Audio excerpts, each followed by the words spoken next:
E agora eu quero chamar, então, para vir para cá, cadê ela? Paulíssima, né? Nossa superintendente de EBD, professora de EBD, ministra de louvor, glória a Deus. Irmãos, olha quanto talento a gente tem na igreja, né?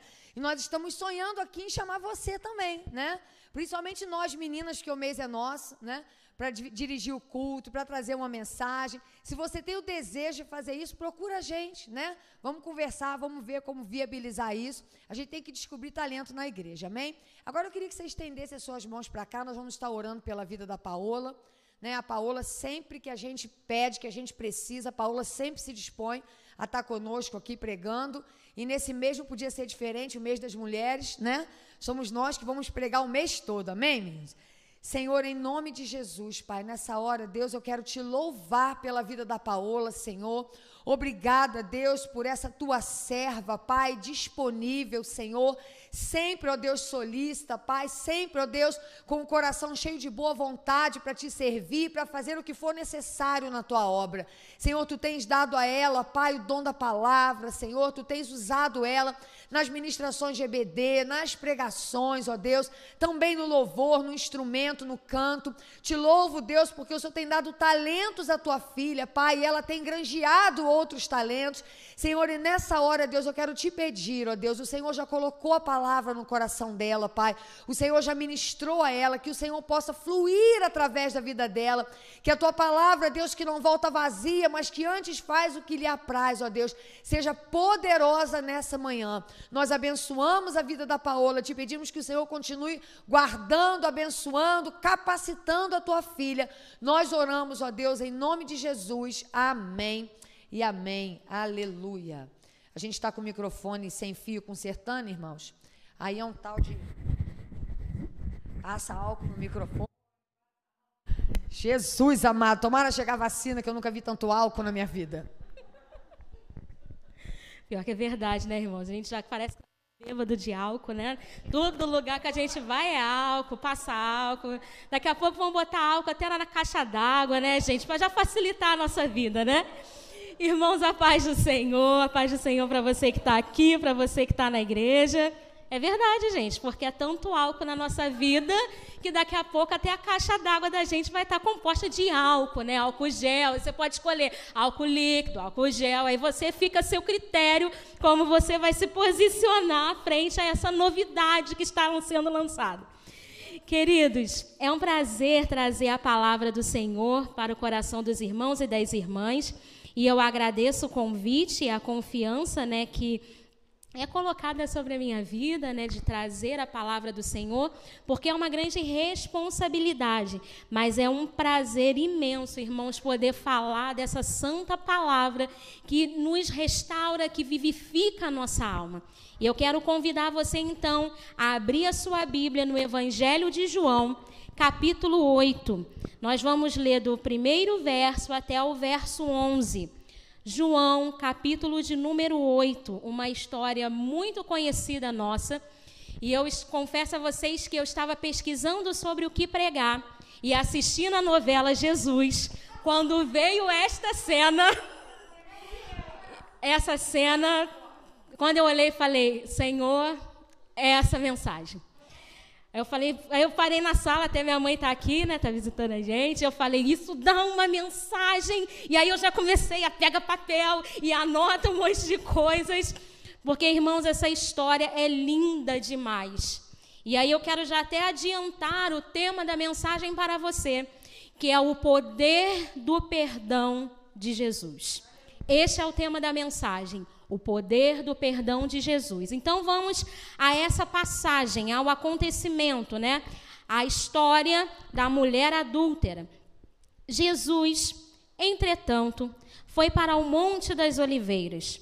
De madrugada, voltou novamente para o templo, e todo o povo ia ter com ele, e assentando os ensinava. Os escribas e fariseus trouxeram à sua presença uma mulher surpreendida em adultério, e fazendo-a ficar de pé no meio de todos, disseram a Jesus, Mestre, esta mulher foi apanhada em flagrante adultério, e na lei nos mandou Moisés que tais mulheres sejam apedrejadas. Tu, pois, que dizes? Isto diziam eles, tentando-o para terem do que o acusar. Mas Jesus, inclinando-se, escrevia na terra com o dedo. Como insistissem na pergunta, Jesus se levantou e lhes disse: aquele que dentre vós estiver sem pecado, seja o primeiro que lhe atire a pedra. E, tornando a inclinar-se, continuou a escrever no chão. Mas, ouvindo eles esta resposta e acusados pela própria consciência, foram se retirando um a um, e a começar pelos mais velhos e até os últimos, ficando só Jesus e a mulher no meio onde estava. Erguendo-se Jesus e não vendo a ninguém mais, além da mulher, perguntou-lhe: mulher, onde estão aqueles teus acusadores? Ninguém te condenou? Respondeu ela: ninguém, Senhor. Então lhe disse Jesus: nem eu tampouco te condeno. Vá e não peques mais. Irmãos, eu confesso para vocês que essa cena, quando ela mostrou ali todo o rito, né, conforme deveria se proceder, você percebe Jesus agindo de duas formas, e nós vamos no decorrer da mensagem, demonstrar essas duas formas que Jesus agiu dentro desse texto. Então, esse fato, ele aconteceu na cidade ali de Jerusalém, no momento em Jerusalém, quando Jesus, ele foi para o templo para poder ensinar. Se você voltar aí no capítulo 7, nós não vamos ler, mas vai falar que era o fim da festa dos tabernáculos, né? No capítulo anterior vai mostrar que era a festa dos tabernáculos. Jesus, ele estava andando pela Galileia e ele não queria ir para a Judéia, porque os judeus que ali estavam queriam matar a Jesus. Então, Jesus não queria subir. Os seus irmãos pegam e falam para Jesus: você tem que subir, você tem que ir, né? Trazendo para o nosso contexto, para nossas palavras, você tem que ir para o templo, você tem que estar presente. E Jesus não queria ir porque ele sabia daquilo que estava acontecendo. Mas depois que os seus irmãos subiram, isso falando dentro do capítulo 7, seguindo a história, Jesus, ele sobe à Judéia de forma oculta para ver e perceber qual era a ação ou o que as pessoas estavam falando a respeito dele. No meio desse período, Jesus, ele vai para o templo e começa a ensinar as pessoas naquele local. Os soldados, eles tentam prender Jesus, porém eles não têm êxito quando eles intentam isso com Jesus. Você vai ver no texto. E aí eles falam, quando perguntam para eles: olha, por que vocês não conseguiram prender a Jesus? Eles pegam e falam: nenhum homem nos falou desta forma. Os soldados falam isso para aqueles que estavam lhe perguntando por que não tinham apanhado Jesus. E aí Jesus, ele ensina no templo. Depois, num dado momento, tem, né, esse diálogo com os guardas, e aí dá uma confusão entre eles, e aí tem a resposta, né, que se fala que examine e verás que da Galileia não se levanta profeta, mostrando que na visão deles Jesus não era um profeta, as palavras de Jesus não deveriam ter crédito. O texto vai mostrar isso. E aí a gente vem para o capítulo 8, que é onde está a história que nós falamos.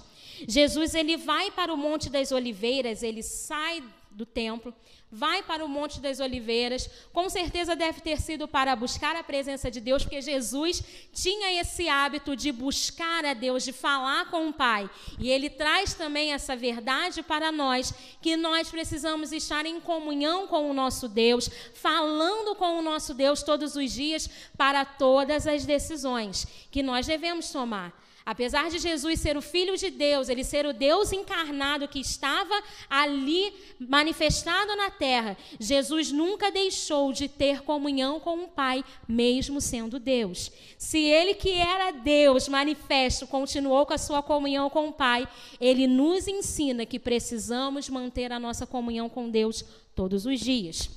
Então Jesus, ele segue para esse Monte das Oliveiras, passa o tempo ali, e depois de madrugada, ou em outras versões, vai dizer que pela manhã ele volta para o templo e começa a ensinar aquelas pessoas. Então eu quero te convidar nessa hora a você mergulhar na história. Nós vamos imaginar que aqui seja o templo de Jerusalém, que nós somos as pessoas que estavam naquele lugar e que Jesus está aqui nos ensinando. Então, vamos mergulhar nesse texto. Nesse momento de ensinamento que Jesus ele estava mostrando a sua palavra, conversando com aquelas pessoas, ocorre esse fato. A mulher, é apresentada a Jesus, cujo nome não é mencionado na Bíblia, e apenas o apóstolo João conta a sua história. Nos outros evangelhos você não vai ver a história desta mulher sendo contada, apenas João menciona.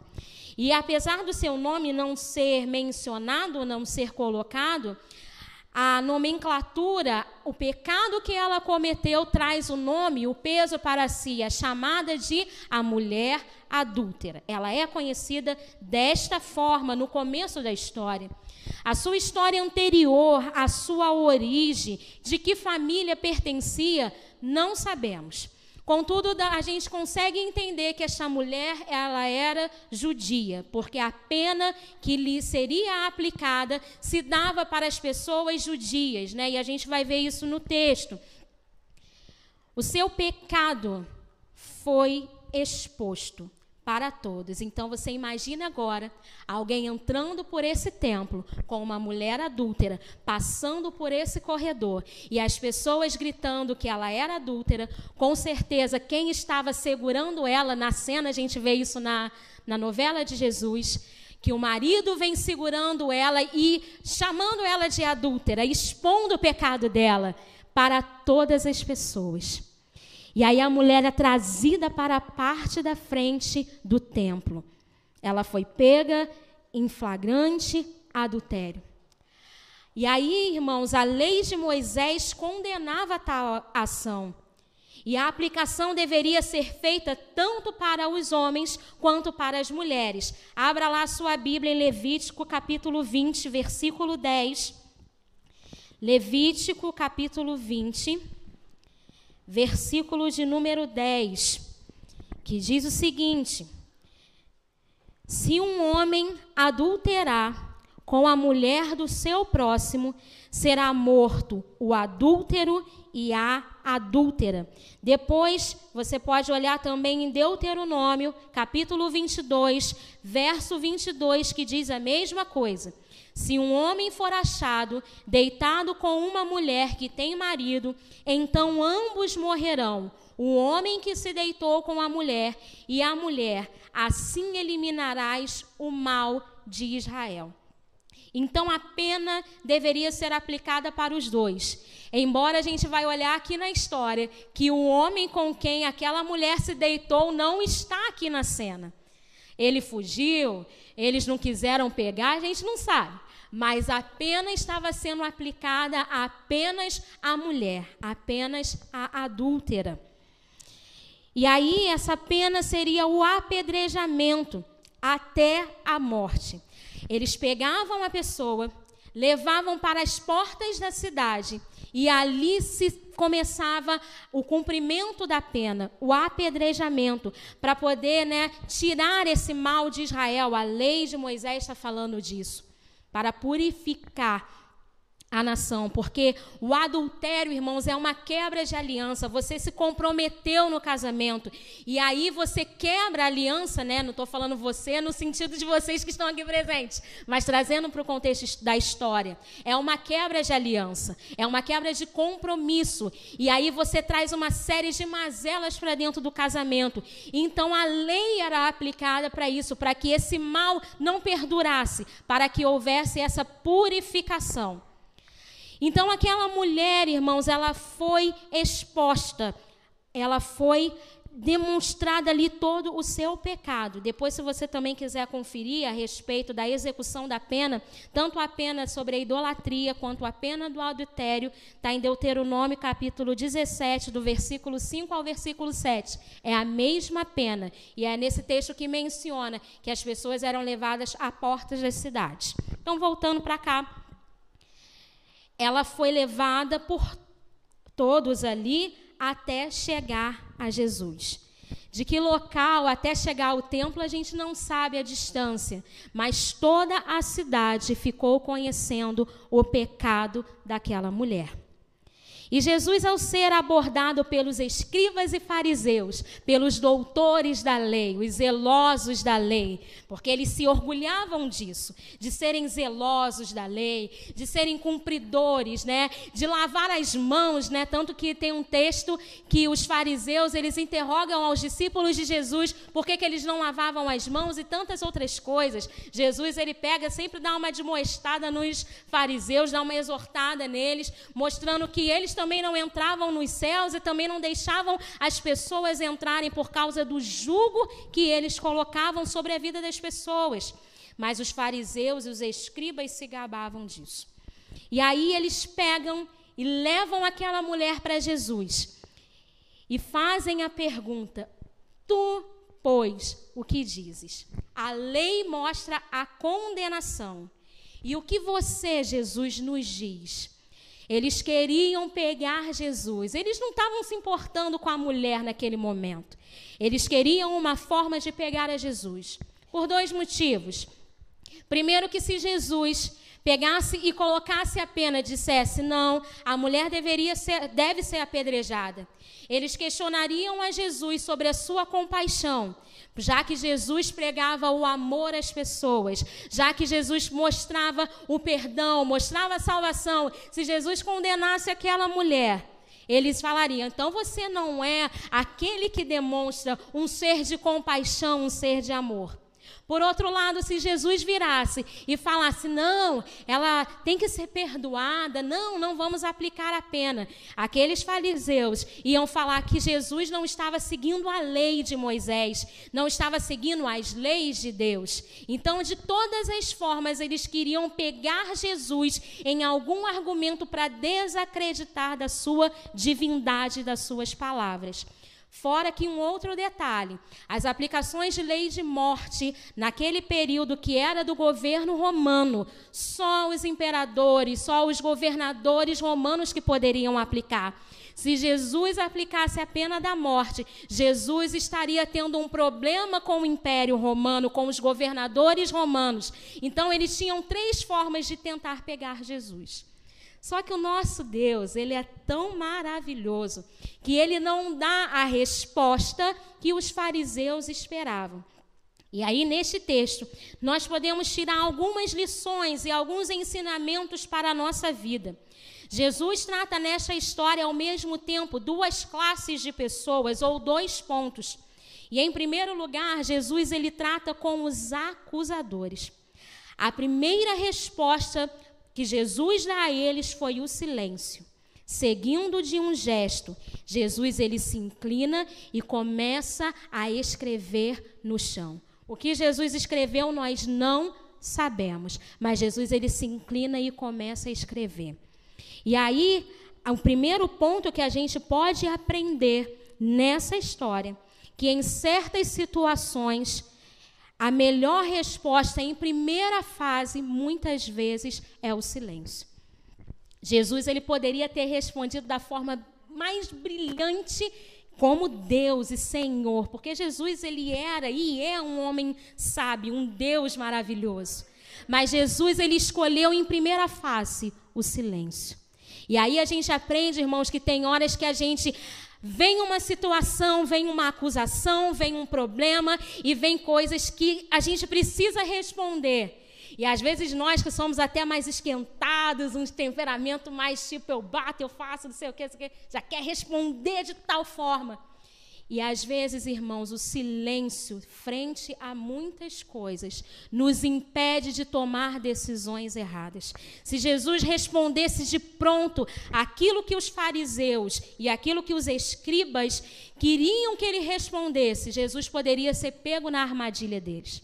Então a gente tem que aprender, irmãos, e isso muitas vezes é difícil para nós aprender que muitas vezes precisamos nos calar. Precisamos estar em silêncio para analisar aquilo que está acontecendo. Nós muitas vezes perdemos batalhas, perdemos ações que poderiam nos beneficiar por causa do nosso imediatismo. Eu confesso para vocês que eu gosto das coisas, se eu quero uma coisa para hoje, eu já quero fazer para ontem, para que já esteja tudo pronto. Meu temperamento. Tem gente que não, que é mais tranquilo, vai na paz, vai tranquilo. Cada um tem a sua forma. Mas todos nós, muitas vezes, precisamos nos calar para ouvir o que o próprio Deus tem a revelar para nós, para as ações. Deus, ele tem pensamentos de paz, caminhos melhores para nós. E a gente precisa aprender isso. Seguindo, frente à insistência da pergunta, porque eles insistem, eles fazem a pergunta novamente a Jesus. E aí Jesus, ele devolve a questão. Ao invés dele responder qual sentença deveria ser dada àquela mulher, Jesus, ele volta a questão para os acusadores. Ele diz para eles: aquele que dentre vós estiver sem pecado, seja o primeiro que lhe atire a pedra. Jesus, ele devolve a questão para os próprios acusadores. E aí já começa um tratamento com a vida daqueles que estavam acusando. Todos nós, irmãos, somos pecadores. Nenhum daquelas pessoas que estavam naquele lugar poderiam atirar a pedra diante daquela mulher, porque todos estavam em pecado. Se você for ver depois a história, né, vai ver, né, os fariseus, aqueles homens, né, os sumos sacerdotes, que nem poderia ter 2 sumos sacerdotes na história, a Bíblia vai mostrar isso, e no período de Jesus você tem 2 sumos sacerdotes, o que era errado, então eles já incorriam em pecado. E aí aqueles homens, até para poder prender e matar Jesus, eles mentem, criam acusações. Então você vai ver que dentro da história eles mentiam, faziam coisas erradas e queriam condenar aquela mulher. Talvez no meio daquelas pessoas poderiam ter outras que cometiam os mesmos pecados que aquela mulher também tinha cometido. Jesus, ele trata com aqueles homens, mostrando para eles que todos são pecadores. Assim como aquela mulher, todos mereciam a condenação sobre a lei de Deus. Todos pecaram e destituídos estão da glória de Deus. Romanos vai falar sobre isso. Todos, irmãos. A graça do Senhor que se revelou a nós. No Antigo Testamento você tem os sacrifícios que vinham para cobrir o pecado, mostrando a graça de Jesus, apontando para Jesus. É por causa de Jesus que nós somos salvos. É por causa da graça do Senhor revelada a nós que nós temos acesso aos céus.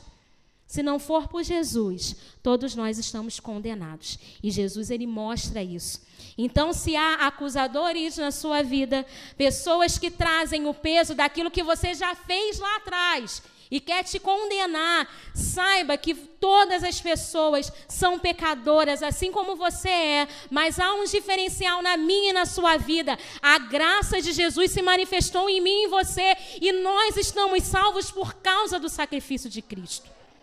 Não deixe que nenhuma pessoa usada pelo diabo acuse a sua vida. Se você já se perdoou, se você já pediu perdão a Jesus, se você já confessou ao Senhor, não permita que o acusador lance o seu pecado na sua face, porque isso já ficou para trás. Jesus já perdoou.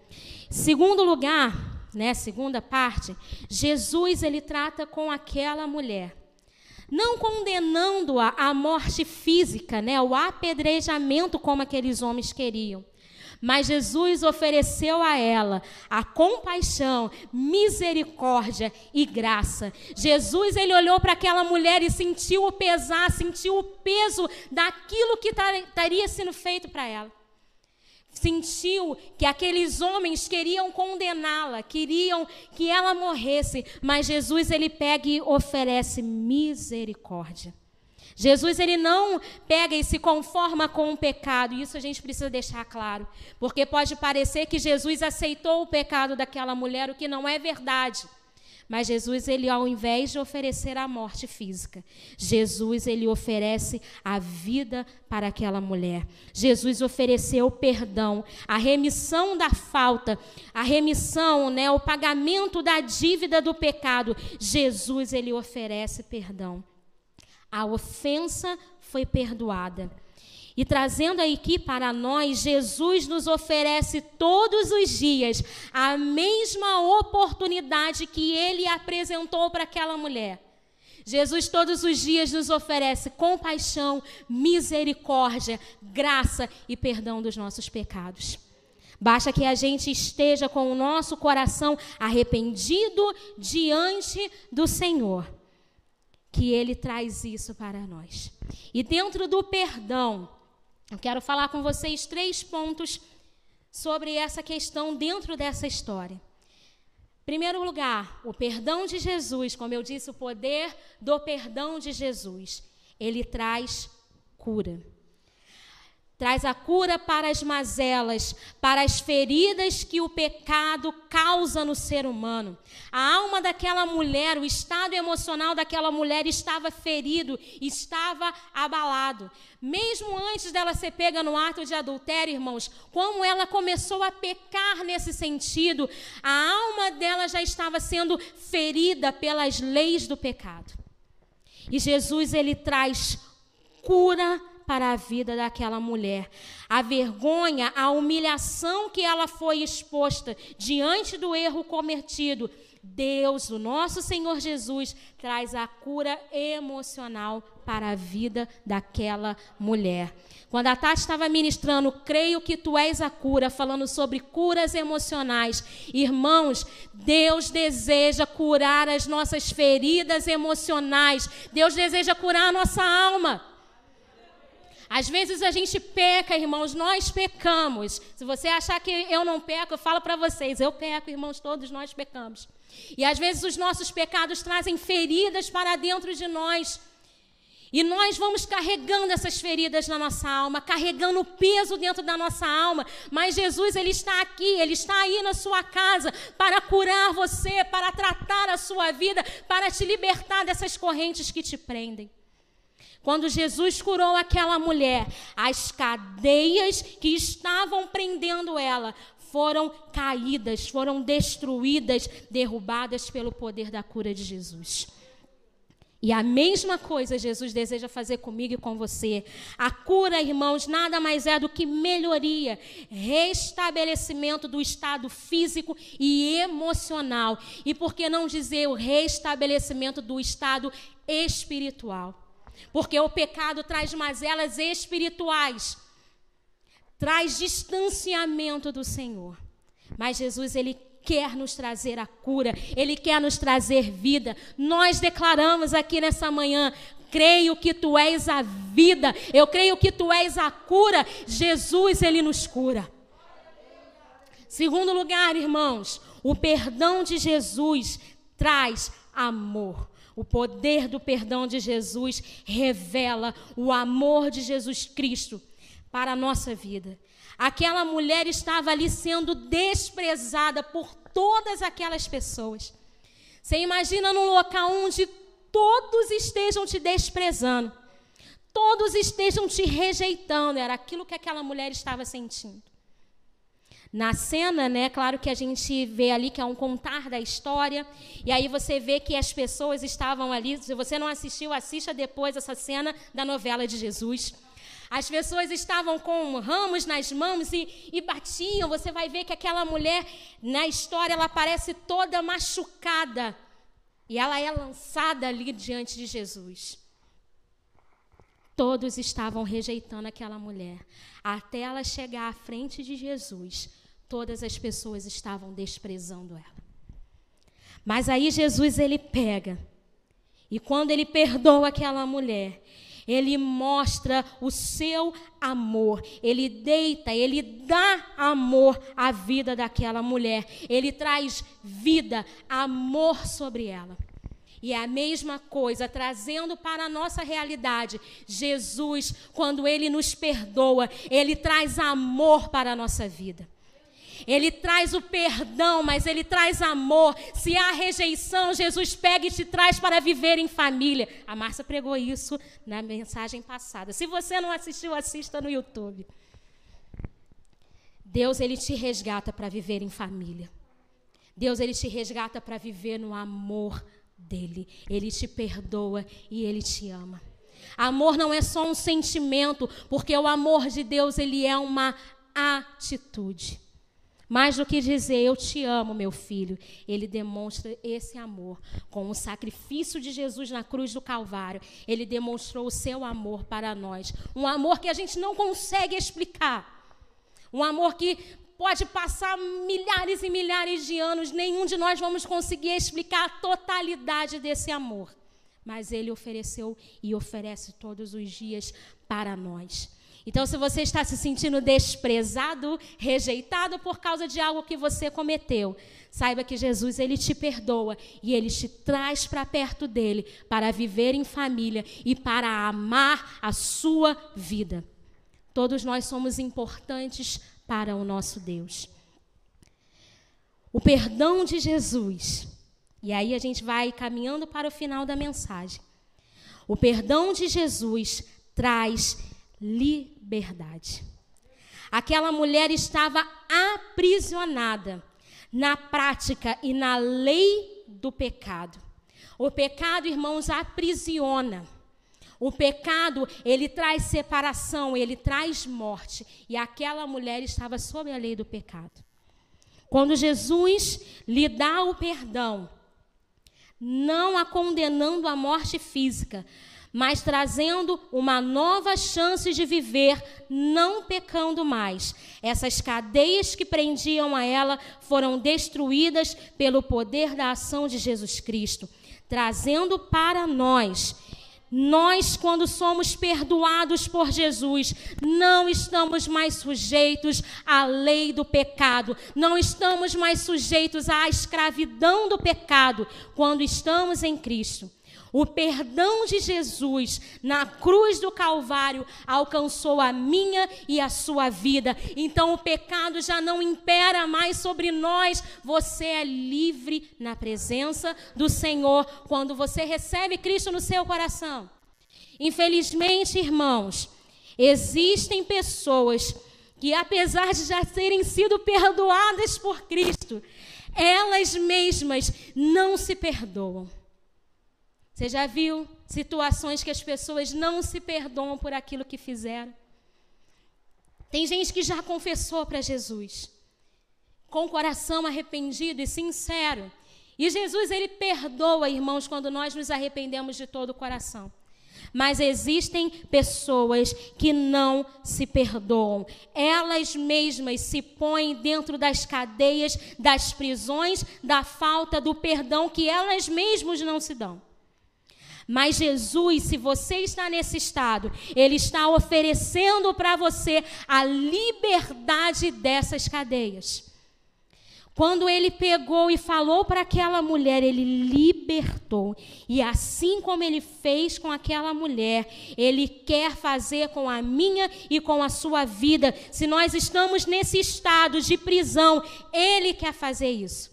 Quando Jesus pergunta para aquela mulher, eu imagino Jesus olhando, vamos imaginar que a mulher está aqui. Jesus pegando e escrevendo ali, e aí Ele fala isso para aquelas pessoas. Os homens pegam a pedra, vamos imaginar, né, irmãos, que a gente gosta de fazer uma coisa didática. Imagina que isso aqui é a pedra. E Jesus, ele pega e fala, aquele que não tem pecado, que atire a primeira pedra. Aqueles homens acusados pela sua consciência, pegam as pedras e começam a deixar uma por uma e seguem o seu caminho, acusados pela sua consciência. E as pedras são deixadas ali no chão. E aquela mulher ali, Jesus, ele olha para ela, se levanta, olha para ela e pergunta, mulher, onde estão os teus acusadores? Mulher, onde estão aqueles que estavam te condenando? Onde estão aquelas pessoas que estavam apontando o seu pecado? Ninguém te condenou? Aquela mulher vira para Jesus e fala, Senhor, ninguém me condenou. E Jesus vira para ela eu também não te condeno. Vá e não peques mais. Jesus disse para ela: vá, transforme a sua vida pelo poder do perdão que eu estou te dando. Vá e não viva sobre a lei do pecado. Querido, Deus está falando isso para você. Vá e não viva sobre a lei do pecado. Eu já te perdoei. Eu já paguei o preço por você. Vá e não viva sobre essa lei maldita que te separa do meu amor. Eu estou trazendo o amor que eu derramei na cruz por você. Satanás nos acusa, irmão, nos acusa, levanta pessoas. Às vezes tem pessoas que batem no portão das outras para as acusar. E Jesus, ele olha para aquelas pessoas: eu já perdoei a sua vida. Eu trago novidade de vida para você. Vá, se levante. Saia dessas cadeias. Vá e não peques mais. Vá e viva sobre o meu amor. Vá e viva livre, querido. Deus nos chamou para a liberdade e não para nós vivermos presos na lei do pecado. Nós fomos chamados para viver em família. A graça do Senhor se revelou a nós pelo sacrifício de Jesus na cruz do Calvário. E quando nós aceitamos essa liberdade, passamos a viver em família, a identidade do nosso Deus é gerada dentro de mim e é gerada dentro de você. Passamos a ser filhos do Senhor Jesus. Então, essa mensagem, queridos, é uma reflexão para nós, porque todos os dias há acusadores na nossa vida. Todos os dias, irmãos, existem pessoas que são usadas pelo diabo para nos condenar. Você com certeza já deve ter se deparado com alguém assim que te condenou por aquilo que você já fez. Assim como aquela mulher passou por essa situação. Mas Jesus, ele olha para você: eu não te condeno. Eu não te condeno. Se levante dessa prisão, saia dessas correntes, saia dessas cadeias e não peques mais. Não viva sobre a lei do pecado. Viva sobre a graça do Senhor. Assim como Satanás, ele foi diante de Deus para poder falar sobre a vida de Jó, Satanás, ele também nos acusa. Mas o nosso inimigo, ele já foi vencido na cruz do Calvário. Essa é a certeza que nós temos, que agora o pecado não domina mais sobre a nossa vida, porque o sangue de Jesus nos purificou. Porque a cédula da culpa, imagine essa cédula sendo a sua cédula. Jesus pegou e colocou lá na cruz do Calvário e falou: não existe mais o pecado, eu paguei na cruz por você. Eu paguei na cruz por você. O meu sangue está sobre a sua vida. E eu quero te convidar a você se colocar de pé, porque você vai se apresentar a Jesus, como eu vou me apresentar ao Senhor. Mas eu quero te falar, se as cadeias estão te prendendo, que você seja livre nessa hora. Nós vamos declarar liberdade sobre a sua vida, perdão sobre você. Porque Jesus está te chamando para a liberdade, está te chamando para a vida. Você aí na sua casa, Jesus está te chamando para a vida, para perdão, para misericórdia, para compaixão. E se você ainda não recebeu Jesus no seu coração, e também a gente estende essa pergunta para cá. Jesus, ele te chama para viver em família, para viver o perdão dele todos os dias. Então, se você quer aceitar a Jesus no seu coração, não estamos te chamando para uma religião, estamos te chamando para viver a novidade de vida que Cristo traz para nós todos os dias. Se você deseja, e eu quero convidar você a fechar os seus olhos, se há alguém aqui nessa manhã que deseja aceitar a Jesus no seu coração e a viver em família, que você erga as suas mãos, mostre para Jesus se você quer aceitá-lo. Se você aí na sua casa quer aceitar a Jesus, mesmo que você não esteja assistindo o culto agora, vá assistir o culto depois, escreve aí no comentário: eu aceito a Jesus, eu aceito a viver a família que Jesus comprou na cruz do Calvário para mim, eu aceito a viver a novidade de vida e ir para os céus e estar com o Mestre. Você escreva aí no comentário. Se tiver alguém aqui nessa manhã, erga sua mão. Se você quer voltar para Jesus, este é o momento. Jesus te chama para viver em família. E se você, querido, a gente vai orar sobre isso, está aprisionado ainda pelo pecado, se você não se perdoou ainda por aquilo que você fez, quero te dizer que Jesus já te perdoou. Está na hora de você sair dessa prisão. Está na hora de você sair dessa caverna. Como Jesus, chamou ali a Lázaro, a Tati mencionou isso, vem para fora. Jesus está chamando você, saia dessas cadeias, vem para fora. E Ele vai trazer essa liberdade para o seu coração. Pai, nós estamos aqui, frente à Tua palavra de perdão e misericórdia. Como o Senhor fez na vida daquela mulher, trazendo perdão a ela, trazendo remissão a ela. Senhor, Tu também trouxe isso para nós. E Senhor Deus, nós queremos viver todos os dias o perdão e a misericórdia, a compaixão do Senhor na nossa vida. Senhor, se há pessoas aqui nesse lugar, se há pessoas nas suas casas que ainda estão aprisionadas no pecado, Senhor, que elas nesse momento sintam o Teu amor e o Senhor as trazendo para fora, para viver a novidade de vida. O Senhor não as condena, mas o Senhor oferece a vida e a paz e a liberdade. Senhor Deus, nós abençoamos todas essas vidas que estão ouvindo a Tua palavra. Senhor Deus, que elas sintam o Teu amor e a Tua graça sendo revelada na vida delas todos os dias. Te agradecemos pelo Teu perdão e pela Tua paz, em nome de Jesus. Amém. Aleluia. Você pode se assentar. Mais uma vez agradeço às meninas pelo convite. Que Deus abençoe a vida de cada uma de vocês. Amém, Verônica?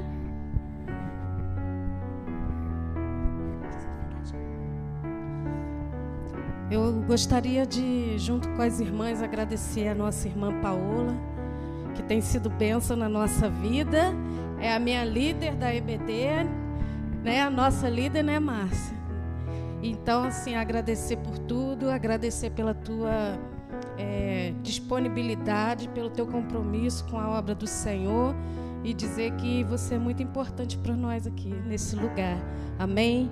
É um prazer estar servindo ao Senhor junto contigo. Amém? Receba aqui nossa lembrancinha.